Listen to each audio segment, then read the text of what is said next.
এখন এই যে অঙ্কটা তোমরা দেখতে পাচ্ছ, এটা হিসেব মতো পরিমিতির অঙ্ক। এই পরিমিতির অঙ্কগুলো করার জন্য অবশ্যই আগে তোমাদের পরিমিতির চিত্র সম্বন্ধে অভিজ্ঞতা থাকতে হবে। যদি ছবি না এখানে প্রপারলি আঁকতে পারো তাহলে অঙ্কও সঠিকভাবে করতে পারবে না। অর্থাৎ এখানে অঙ্ক করতে গেলে আগে ছবি এঁকে তারপরে তোমাকে অঙ্ক করতে হবে। গাইডেন্স সাপোর্ট ম্যাথ এডুকেশন ক্লাসে অষ্টম শ্রেণীর সমস্ত ছাত্রছাত্রীদের স্বাগত জানিয়ে শুরু করছি আজকের ক্লাস। সামনের সপ্তাহ থেকে তোমাদের স্কুলে নতুন সেশন শুরু হচ্ছে, সুতরাং আজ থেকে তোমরা যে ভিডিওগুলো অষ্টম শ্রেণীর ভিডিও তোমরা যে পাবে সেই ভিডিওগুলো ধারাবাহিকভাবে পেতে থাকবে এবং ধরে ধরে অঙ্কগুলো তোমাদের শেখানো হবে। তোমরা যারা পিছিয়ে পড়া স্টুডেন্ট আছো বা স্কুলের কোনো অঙ্কের ক্লাস অফ করে ফেলেছো বা যাদের টিউশন নেই তাদের জন্য আমার এই ক্লাস। সুতরাং তোমরা অঙ্কগুলো ভালো করে বোঝার চেষ্টা করবে। ইনকেস যদি কোনো সমস্যা থেকে থাকে বা বুঝতে না পারো বা কোনো অঙ্কে যদি সমস্যা থেকে থাকে তাহলে অবশ্যই আমাকে কমেন্ট করবে, আমি সেই অঙ্ক আবার তোমাদের জন্য বুঝিয়ে দেব, চিন্তার কোনো কারণ নেই। প্রতি শুক্রবারে তোমাদের ক্লাস 8-এর অঙ্ক থাকবে। তোমরা এই ধারাবাহিকভাবে অঙ্কের ভিডিওর ক্লাস পেতে অবশ্যই চ্যানেলটাকে সাবস্ক্রাইব করে রাখবে। চলো শুরু করি আজকের অঙ্ক। আজকের আমি তোমাদের করাবো একদম প্রথম নতুন অঙ্ক, পূর্ব পাঠের পুনরালোচনা, অর্থাৎ কোষে দেখি 1.1 যে অঙ্কগুলো আছে সেই অঙ্কগুলো আজকে তোমাদের শেখাবো। তোমরা ভালো করে অঙ্কগুলো বুঝে নাও। আজকের আমি 2-এর দাগ থেকে অঙ্কগুলো করাবো। 2-এর দাগের অঙ্ক দেখো, আমিনাদের বাড়ির আয়তক্ষেত্রাকার উঠানের দৈর্ঘ্য 6 মিটার এবং প্রস্থ 4.2 মিটার। ওই উঠানের মাঝখানে 3.5 মিটার ইন্টু 2.5 মিটার মাপের একটা আয়তাকার শতরঞ্চি পাতলাম। শতরঞ্চি বাদে বাকি উঠানের ক্ষেত্রফল হিসাব করে লিখি। এখন এই যে অঙ্কটা তোমরা দেখতে পাচ্ছ এটা হিসেব মতো পরিমিতির অঙ্ক। এই পরিমিতির অঙ্কগুলো করার জন্য অবশ্যই আগে তোমাদের পরিমিতির চিত্র সম্বন্ধে অভিজ্ঞতা থাকতে হবে। যদি ছবি না এখানে প্রপারলি আঁকতে পারো তাহলে অঙ্কও সঠিকভাবে করতে পারবে না। অর্থাৎ এখানে অঙ্ক করতে গেলে আগে ছবি এঁকে তারপরে তোমাকে অঙ্ক করতে হবে। এসো ছবি আঁকি এবং ছবি থেকে অঙ্কটা ভালো করে বুঝে নাও। দেখো আমাদের 2-এর দাগের অঙ্ক, একটা আয়তক্ষেত্রাকার উঠান, অর্থাৎ আয়তক্ষেত্র উঠোনটা এইরকম একটা আয়তক্ষেত্রাকার উঠান আছে। এই উঠানটার দৈর্ঘ্য, দৈর্ঘ্য বলতে লম্বাটা, এটা কত না 6 মিটার লম্বা। আর প্রস্থ, প্রস্থ মানে চওড়াটা, এইটা চওড়ার দিক, এটা কত না 4.2 মিটার। তাহলে লম্বা দেওয়া আছে 6 মিটার আর চওড়া দেওয়া আছে 4.2 মিটার। তাহলে এই উঠানের ক্ষেত্রফল আমাদের আগে বের করতে হবে। তারপরে এই উঠানে একটা শতরঞ্চি পাতা হয়েছে এবং শতরঞ্চিটা ধরো এইভাবে পাতা হয়েছে। এই শতরঞ্চির দৈর্ঘ্য প্রস্থ দেওয়া আছে 3.5 মিটার দৈর্ঘ্য আর প্রস্থ হচ্ছে 2.5 মিটার। আমাদের দেওয়া আছে 3.5 ইন্টু 2.5 মিটার। তাহলে এইটা শতরঞ্চির দৈর্ঘ্য প্রস্থ। আর বাইরেরটা যেটা আছে এই যে 6 মিটার আর 4.2 মিটার, এটা হচ্ছে উঠানটার দৈর্ঘ্য প্রস্থ। এবার এখান থেকে আমাদের বের করতে হবে এই যে উঠানটা মোট এতটা ছিল তার মধ্যে এই জায়গাটা জুড়ে শতরঞ্চি পাতা হয়েছে। তাহলে এই জায়গা জুড়ে আমাদের শতরঞ্চিটা পাতা আছে, এই অংশটা, এইটা। বাকি অংশ কিন্তু যেটা ফাঁকা পড়ে আছে সেইটা কত, মানে তার ক্ষেত্রফল কত, আমাদের এইটা বের করতে হবে। ক্লিয়ারলি অঙ্কের ভাষাটা বুঝতে পারলে নিশ্চয়ই। এসো এবার আমরা অঙ্কটা সমাধান করি। তাহলে প্রথমে লিখব উঠানের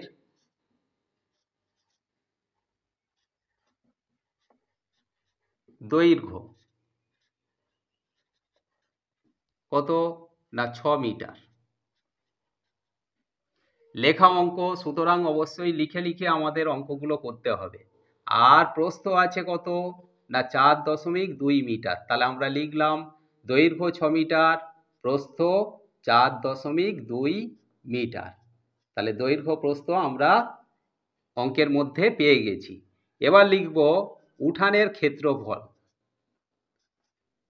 ক্ষেত্রফলটা কত আমাদের বের করতে হবে। তাহলে উঠান মানে কি? এটা আয়তক্ষেত্র, এবং আমাদের অঙ্কে বলা আছে যে উঠানটা আয়তক্ষেত্রাকার। তাহলে আয়তক্ষেত্রের ক্ষেত্রফলের সূত্র কি? না আমরা সবাই জানি দৈর্ঘ্য ইন্টু প্রস্থ, দৈর্ঘ্য গুণ প্রস্থ, এইটা আয়তক্ষেত্রের ক্ষেত্রফলের সূত্র। এবার দৈর্ঘ্য কত? না 6 মিটার, এই যে দৈর্ঘ্য 6 মিটার আমরা বসালাম, গুণ প্রস্থ কত? 4.2 মিটার, তাহলে 4.2 এখানে বসালাম, সমান। তাহলে 4.2কে 6 দিয়ে আমরা গুণ করব। দেখো 4.2 এর সঙ্গে 6 গুণ করলে 6 দুগুণে 12, 2 হাতে রইল 1, 4 6 24, একে 25, মোট কত হলো গুণ করে? 252। এবার ডান দিকে একটার পরে পয়েন্ট, এখানেও গুণ ফলে একটার পরে পয়েন্ট দেব। তাহলে 25.2 ক্ষেত্রফল সবসময় বর্গ হয়, তাহলে বর্গ মিটার। এইটা কি হলো? না মোট উঠানটার ক্ষেত্রফল হলো, অর্থাৎ এই ভেতরের যে অংশটা আছে পুরোটাই, সেইটার ক্ষেত্রফল 25.2 বর্গ মিটার। এটা আমরা পেলাম। এবারে যে 17 ইঞ্চি পাতা আছে তার লম্বাটা মানে দৈর্ঘ্যটা 3.5 আর প্রস্থটা 2.5 মিটার। তাহলে এই 17 ইঞ্চির ক্ষেত্রফল আমরা বের করে নেব। তাহলে লিখব 17 ইঞ্চির দৈর্ঘ্য, 17 ইঞ্চির দৈর্ঘ্য কত? 3.5 মিটার, তাহলে 3.5 মিটার। আর প্রস্থ কত? না 2.5 মিটার, তাহলে 2.5 মিটার আমরা লিখলাম। এবার লিখব ক্ষেত্রফল, মানে ওই 17 ইঞ্চির ক্ষেত্রফল, যে জায়গা জুড়ে 17 ইঞ্চিটা পাতা আছে তার ক্ষেত্রফল সমান কি? দৈর্ঘ্য গুণ প্রস্থ, একবার আমরা লিখেছি আর লেখার দরকার নেই। তাহলে ক্ষেত্রফল আমরা গুণ করে দেব, 3.5 এটা দৈর্ঘ্য আর 2.5 প্রস্থ, তাহলে 2.5। এবার আমরা গুণ করব 3.5 আর 2.5 আমরা গুণ করব, তার মানে 35-এর সঙ্গে আমরা 25 গুণ করব। দেখো 25 5-এ 125-এর 5 হাতে রইল 12, 25 3-এ 75 আর 12 যোগ করলে 87।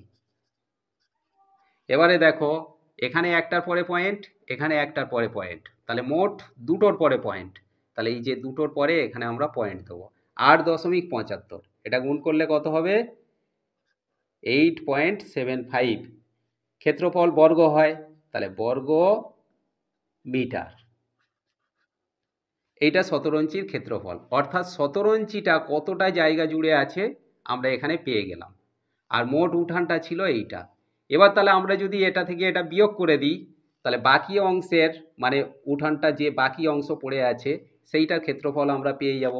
তাহলে লিখব অতএব উঠানের বাকি অংশের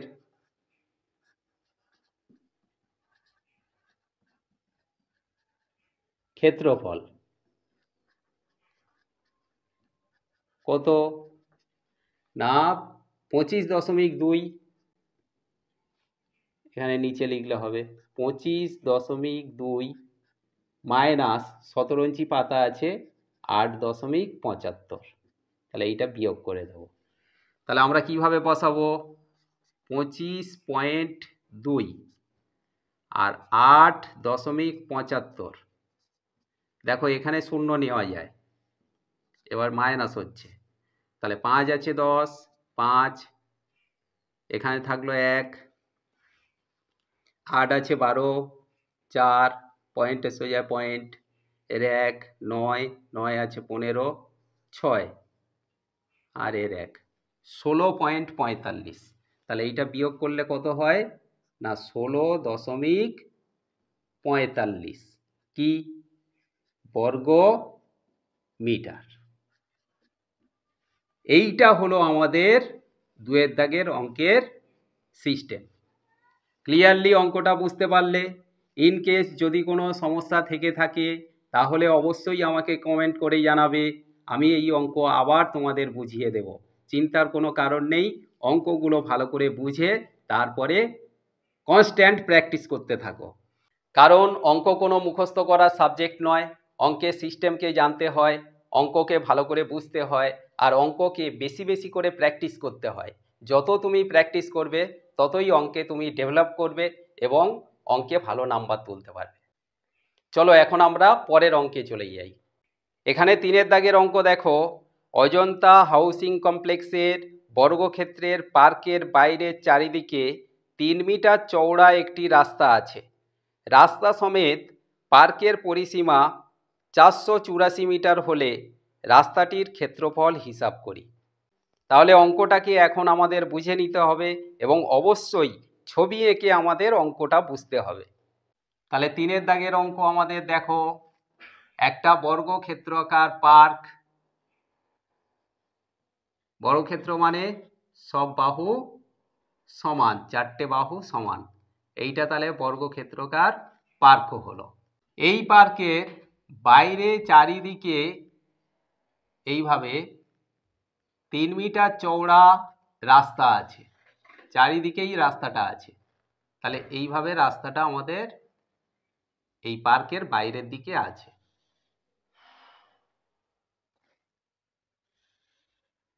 তাহলে এইটা বর্গক্ষেত্রাকার পার্ক। এই পার্কের বাইরে চারিদিকে 3 মিটার চওড়া রাস্তা আছে, তার মানে এখান থেকে এই পর্যন্ত এটা 3 মিটার। তাহলে এপারেও রাস্তাটা চওড়া একইভাবে 3 মিটার। আবার এদিকে দেখো, এখান থেকে এইটা 3 মিটার, আবার এখান থেকে এটাও 3 মিটার।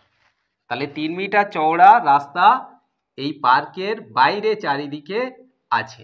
তাহলে এই রাস্তা সমেত যে চিত্রটা আমাদের হলো, এটাও একটা বর্গক্ষেত্র এবং আমাদের অঙ্কে দেওয়া আছে এই যে রাস্তা সমেত পার্কের পরিসীমা 484 মিটার, এইটা আমাদের অঙ্কে দেওয়া আছে যে এই যে বেড়াটা, এইটা হচ্ছে 484 মিটার।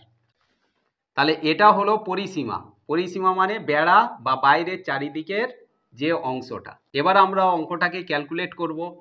কে লিখব রাস্তা সমেত,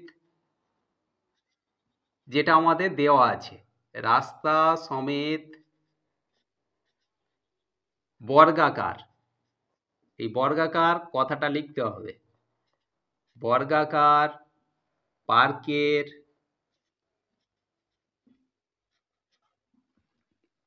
পরিসীমা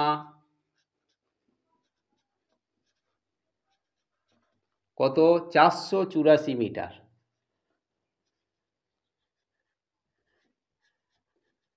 এটা আমরা লিখলাম। তাহলে এটা যদি 484 হয় এবং সব বাহুগুলো যদি সমান হয়, তাহলে এই একটা বাহুর দৈর্ঘ্য কত, অর্থাৎ এখান থেকে এই পর্যন্ত এইটা কত আমাদের বের করতে হবে। তাহলে লিখব পার্কের, ওই রাস্তা সমেত কিন্তু, পার্কের এক ধারের দৈর্ঘ্য, এইটা একটা দিক, তাহলে এক ধারের দৈর্ঘ্য। তাহলে আমরা বাহুর দৈর্ঘ্য আর লিখলাম না, এটা এক ধারের দৈর্ঘ্য লিখলাম। 484 ভাগ, এটা 4টে দিক আছে, 4টে বাহু, তাহলে 4 দিয়ে আমরা ভাগ করব। করলে কত হয় না, 4 একে 4,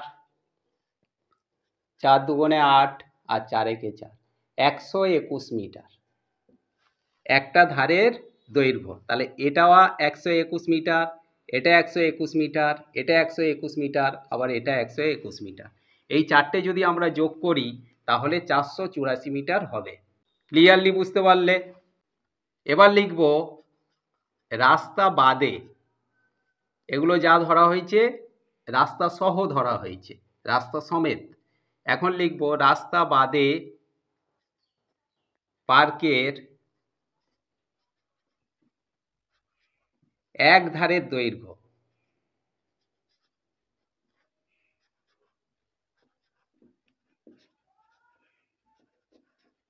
এগুলো ভাষার অঙ্ক, সেই জন্য একটু লিখতে হয়। আচ্ছা, এখান থেকে এই পর্যন্ত আমরা কত পেলাম? 121 মিটার। 121। এবারে আমাদের এইটা যে লেখা হয়েছে রাস্তা বাদে পার্কের এক ধারের দৈর্ঘ্য, তাহলে রাস্তা বাদ মানে এখান থেকে এইটা কত? দেখো এখানে এই যে অংশটা এখান থেকে এই পর্যন্ত 121, এর মধ্যে এই 3 মিটার চওড়া এটা রাস্তা, আবার এখানেও 3 মিটার চওড়া রাস্তা। তাহলে 121 থেকে 3 আর 3 6 বাদ যাচ্ছে, মানে কমে যাচ্ছে। 121 মাইনাস 3 যোগ 3। ক্লিয়ারলি বুঝতে পারলে? এইটা হলো মিটার সমান, তাহলে 121 মাইনাস 3 3 যোগ করলে 6, তাহলে বিয়োগ করলে কত থাকে? 115 মিটার। অর্থাৎ এখান থেকে এই যে অংশটা এইটার দৈর্ঘ্য 115 মিটার, এখান থেকে এইটা। তার সঙ্গে 3 যোগ করলে 118, আবার 3 যোগ করলে 121, তার মানে এই 121 থেকে 3 3 6 বিয়োগ করলে 115 মিটার হয় এখান থেকে এই পর্যন্ত। ক্লিয়ারলি বুঝতে পারলে? এবার আমরা লিখব রাস্তা সমেত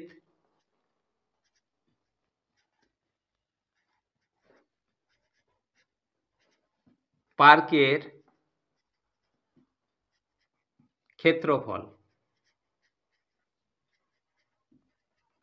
রাস্তা সমেত মানে এই পুরো যে অংশটা আছে ভেতরের যে জায়গাটা, এইটার ক্ষেত্রফল রাস্তা সমেত। তাহলে এটা আমাদের কত ছিল? এক ধারের দৈর্ঘ্য 121 মিটার ছিল, তাহলে 121 গুণ 121।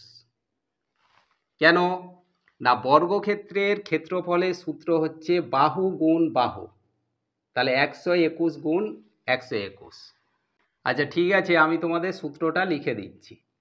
ক্ষেত্রফল সমান বাহু গুণ বাহু বা বাহু স্কয়ার, মানে বাহু বলতে বাহুর দৈর্ঘ্য, তাহলে 121 গুণ 121। এইটা গুণ করলে আমাদের রাস্তা সমেত পার্কের ক্ষেত্রফল পেয়ে যাব।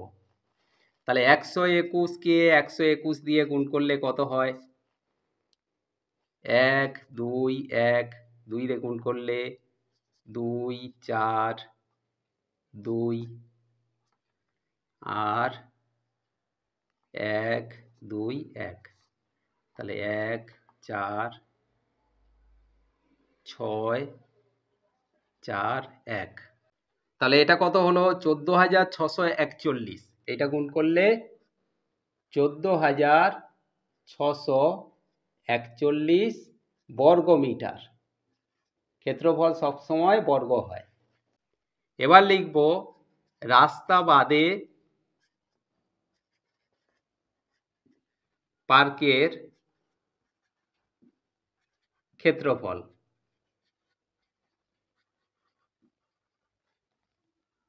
সমান, তাহলে রাস্তা বাদে এটাও তো বর্গক্ষেত্র, বাহুর দৈর্ঘ্য ছিল 115, তাহলে 115 গুণ 115 সমান 115, আর 115 গুণ করলে কত হয়? আমরা গুণ করে দেখব। 5 5 25, 5 হাতে 2, 5 একে 5, 2 7, আর 5 একে 5, 1 দিয়ে গুণ করলে 115, আবার 115, তাহলে যোগ করলে 5 12 2 হাতে 1, 12 2 হাতে 1 3, 13,225। তাহলে এইটা গুণ করলে 13,225 বর্গ মিটার। ক্ষেত্রফল সবসময় বর্গ হবে। এবার অতএব দিয়ে লিখব যে রাস্তার ক্ষেত্রফল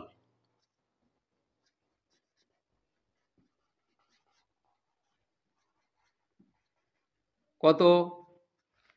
দেখো রাস্তা সমেত 14,641 বর্গমিটার আর রাস্তা বাদে 13,225 বর্গমিটার। তাহলে এইটা থেকে এইটা যদি আমরা বিয়োগ করে দিই, দিলে আমাদের রাস্তার ক্ষেত্রফলটা বেরিয়ে যাবে। কারণ এই পুরোটার ক্ষেত্রফল থেকে এই পার্কের ক্ষেত্রফল যদি বিয়োগ করে দেওয়া যায় তাহলে রাস্তাটা পড়ে থাকবে। তাহলে 14,641 মাইনাস 13,225, এটা বিয়োগ করব। তাহলে এখানে আমাদের বিয়োগ করলে কি হচ্ছে? 13,225 মাইনাস হচ্ছে, তাহলে 5 আছে 11, 6, এখানে 1, 3, বিয়োগ করলে 1, আর এখানে 4, আর এখানে 1, 1416। তাহলে এইটা বিয়োগ করলে কত হচ্ছে? 1,416 বর্গমিটার। তাহলে এইটা হলো আমাদের এই পার্কের বাইরে চারিদিকে যে রাস্তাটা আছে সেই রাস্তাটার ক্ষেত্রফল। ক্লিয়ারলি তোমরা অঙ্কটা বুঝতে পারলে আশা করি। ইন কেস যদি সমস্যা থাকে তাহলে অবশ্যই আমাকে কমেন্ট করবে। এখন আমরা 4 দাগের অঙ্ক করব। দেখো, মিহিরদের আয়তক্ষেত্রাকার বাগানের দৈর্ঘ্য 50 মিটার এবং প্রস্থ 30 মিটার। ওই বাগানের মাঝ বরাবর দৈর্ঘ্যের সমান্তরালে 4 মিটার চওড়া একটি রাস্তা বাগানটিকে দুটি সমান ক্ষেত্রফল বিশিষ্ট আয়তক্ষেত্রাকার খণ্ডে ভাগ করেছে। রাস্তাটির ক্ষেত্রফল নিজে এঁকে হিসাব করে লিখি। তাহলে 4 দাগের অঙ্কটা দেখো, এইটা একটা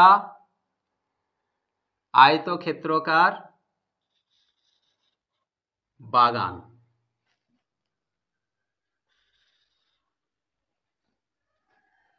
এই বাগানে দৈর্ঘ্যের সমান্তরালে বলতে এইভাবে একটা রাস্তা আছে। সেই রাস্তাটা এই বাগানটিকে সমান ক্ষেত্রফল বিশিষ্ট দুটি অংশে ভাগ করেছে। তাহলে এইটা হলো এখানে রাস্তা। এই রাস্তাটা কিন্তু চওড়া 4 মিটার, এইটা 4 মিটার চওড়া। এই বাগানের দৈর্ঘ্য 50 মিটার আর বাগানের প্রস্থ মানে চওড়াটা 30 মিটার আর রাস্তাটা চওড়া 4 মিটার। এখন প্রশ্ন হচ্ছে যে এই রাস্তার ক্ষেত্রফল কত, এটা আমাদের বের করতে হবে। তাহলে আমরা লিখব আয়তাকার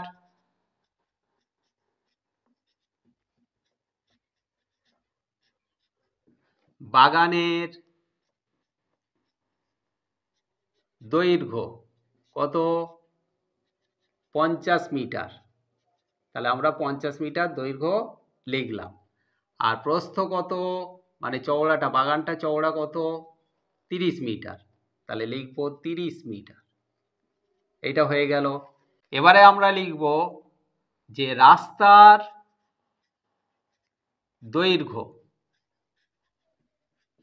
দৈর্ঘ্যটা কত? দৈর্ঘ্যের সমান্তরালে, তার মানে এখান থেকে এটা যদি 50 মিটার হয় তাহলে রাস্তাটাও 50 মিটার লম্বা। তাহলে ওইটা রাস্তার দৈর্ঘ্য কত না 50 মিটার। ক্লিয়ারলি বুঝতে পারলে? বাগানের দৈর্ঘ্য যেটা, রাস্তার দৈর্ঘ্য সেটা। কিন্তু রাস্তাটা চওড়া 4 মিটার, তাহলে এর রাস্তার প্রস্থ কত না 4 মিটার। তাহলে রাস্তার দৈর্ঘ্য 50 মিটার, রাস্তাটা চওড়া 4 মিটার। তাহলে আমরা অতএব দিয়ে লিখব রাস্তার ক্ষেত্রফল কত? খুব সহজ, রাস্তাটা নিশ্চয়ই আয়তক্ষেত্র, তাহলে দৈর্ঘ্য গুণ প্রস্থ, দৈর্ঘ্য ইন্টু প্রস্থ। দৈর্ঘ্য কত না 50 ইন্টু প্রস্থ কত না 4, গুণ করলে কত হয়? 4 5 20 আর একটা শূন্য, 200 বর্গ মিটার। ক্ষেত্রফল সবসময় বর্গ হয়। তাহলে রাস্তার ক্ষেত্রফল কত হলো? 200 বর্গ মিটার। ক্লিয়ারলি বুঝতে পারলে? এরপরে আমাদের 4 দাগের 3টে অঙ্ক ছিল। চারের দাগের একটা অঙ্ক, চারের দাগে এ একটা অঙ্ক, আর চারের দাগে বি একটা অঙ্ক, সবগুলো একই অঙ্ক, মানে একই শর্তের ওপর ভিত্তি করে অঙ্কগুলো আছে। সুতরাং অঙ্কটা আমাদের একসঙ্গে করতে হবে, কিন্তু পরীক্ষায় তোমাদের অঙ্ক যখন পড়বে তখন আলাদা আলাদাভাবেই পড়বে। এখন এইভাবে যদি অঙ্কটা থাকে তাহলে সেই অঙ্কটাকে এইভাবে ক্যালকুলেট করে আমাদের উত্তর আনতে হবে। ক্লিয়ারলি অঙ্কটা বুঝতে পারলে? এখন আমরা করব চারের দাগের এর অঙ্কটা। দেখো এর অঙ্কটা কি আছে। যদি 4 মিটার চওড়া রাস্তাটি বাগানের মাঝ বরাবর প্রস্থের সমান্তরালে হতো এবং বাগানটিকে দুটি সমান খণ্ডে ভাগ করত, তবে রাস্তাটির ক্ষেত্রফল কি হতো তা নিজে এঁকে হিসাব করে লিখি। তাহলে আমি ছোট করে এঁকে বুঝিয়ে দিচ্ছি। এই যে একটা বাগান ছিল, এই বাগানে দৈর্ঘ্যের সমান্তরালে রাস্তা ছিল 4 মিটার চওড়া। এখানেও ওই বাগানটার ক্ষেত্রে 4 মিটার চওড়া রাস্তা থাকবে, কিন্তু এটা প্রস্থের সমান্তরালে, মানে এইভাবে যদি রাস্তাটা থাকে, এটাও কিন্তু 4 মিটার চওড়া, তাহলে রাস্তার ক্ষেত্রফল কত হতো? এই রাস্তার ক্ষেত্রফল আর এই রাস্তার ক্ষেত্রফল একই হবে না। তাহলে আমরা এখানে বাগানের দৈর্ঘ্য 50, প্রস্থ কিন্তু 30, এই যে 50 আর 30 এটা আছে। রাস্তাটা 4 মিটার চওড়া, রাস্তাটা এরকম লম্বাভাবে ছিল, আর এখানে রাস্তাটা এরকম চওড়াভাবে। তাহলে এখানে আমরা কি করব না, লিখব রাস্তার দৈর্ঘ্য। এখানে রাস্তার দৈর্ঘ্য মানে রাস্তাটা লম্বা হবে, কত লম্বা হবে? চওড়া তো 4 মিটার আমরা জানি, লম্বাটা কিন্তু 30 মিটার। কেন না, এইটা বাগানের প্রস্থ বা চওড়া, এইটা 30 মিটার, তাহলে এটা যদি 30 মিটার হয় তাহলে এই রাস্তাটা এটা হচ্ছে দৈর্ঘ্য হবে, এটা তাহলে হবে 30 মিটার, আর রাস্তাটা চওড়া 4 মিটার, তাহলে দৈর্ঘ্য লিখব সমান 30 মিটার, আর প্রস্থ লিখব 4 মিটার। তাহলে তখন রাস্তার ক্ষেত্রফল কি হবে? তাহলে লিখব অতএব রাস্তার ক্ষেত্রফল হবে দৈর্ঘ্য গুণ প্রস্থ, তাহলে 30 গুণ 4, এটা দৈর্ঘ্য এটা প্রস্থ, 30 আর 4 গুণ করলে 3 4 12 আর একটা 0, 120 ক্ষেত্রফল, সেই জন্য বর্গ মিটার। ক্লিয়ারলি বুঝতে পারলে?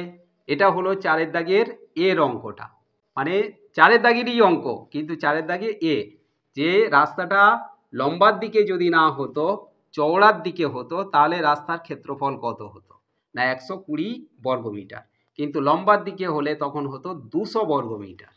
ক্লিয়ারলি বুঝতে পারছো? এখন বির দাগে দেখো কি বলতে চাইছে। মিহিরদের বাগানের মাঝ বরাবর দৈর্ঘ্য ও প্রস্থের সমান্তরাল দুটি রাস্তা থাকত এবং মিহিরদের বাগানটিকে 4টি সমান খণ্ডে ভাগ করত, তখন রাস্তার ক্ষেত্রফল কি হতো নিজে এঁকে হিসাব করে লিখি। তাহলে তখন ছবিটা কিরকম দাঁড়াবে দেখো, এই যে বাগান, এই বাগানটা যেমন লম্বা চওড়া ছিল তেমন ভাবেই থাকবে। এটা 50 মিটার লম্বা ছিল, থাকলো, 30 মিটার চওড়া ছিল বাগানটা, থাকলো। এবার রাস্তাটা কিরকম ভাবে হচ্ছে না, রাস্তাটা এইভাবে, এই রাস্তাটা এখান থেকে এইরকম ভাবে মাঝ বরাবর থাকলো, আর এখানে যে রাস্তাটা আছে ওই রাস্তাটাও যদি এখানে থাকে, দেখো এইভাবে, তাহলে তখন এই বাগানটিকে 4টে খণ্ডে ভাগ করত। এইগুলো সব রাস্তা, এগুলো সব রাস্তা। ক্লিয়ারলি বুঝতে পেরেছ? এখন প্রশ্ন হচ্ছে যে এইভাবে যদি রাস্তাটা থাকতো তাহলে রাস্তার ক্ষেত্রফল কত হতো, এটা আমাদের বের করতে হবে।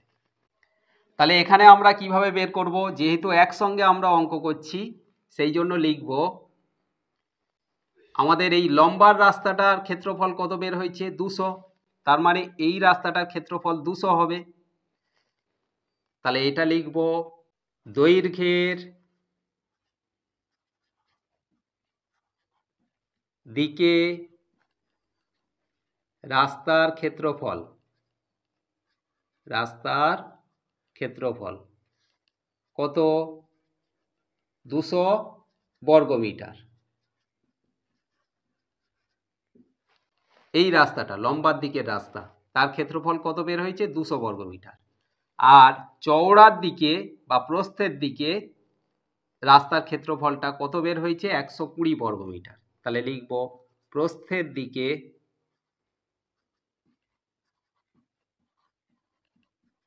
রাস্তার ক্ষেত্রফল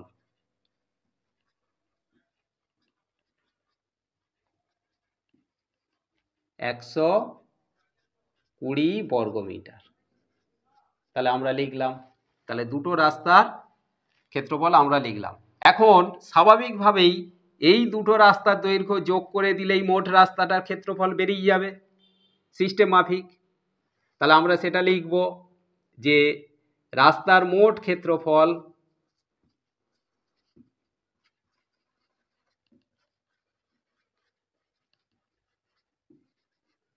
কত?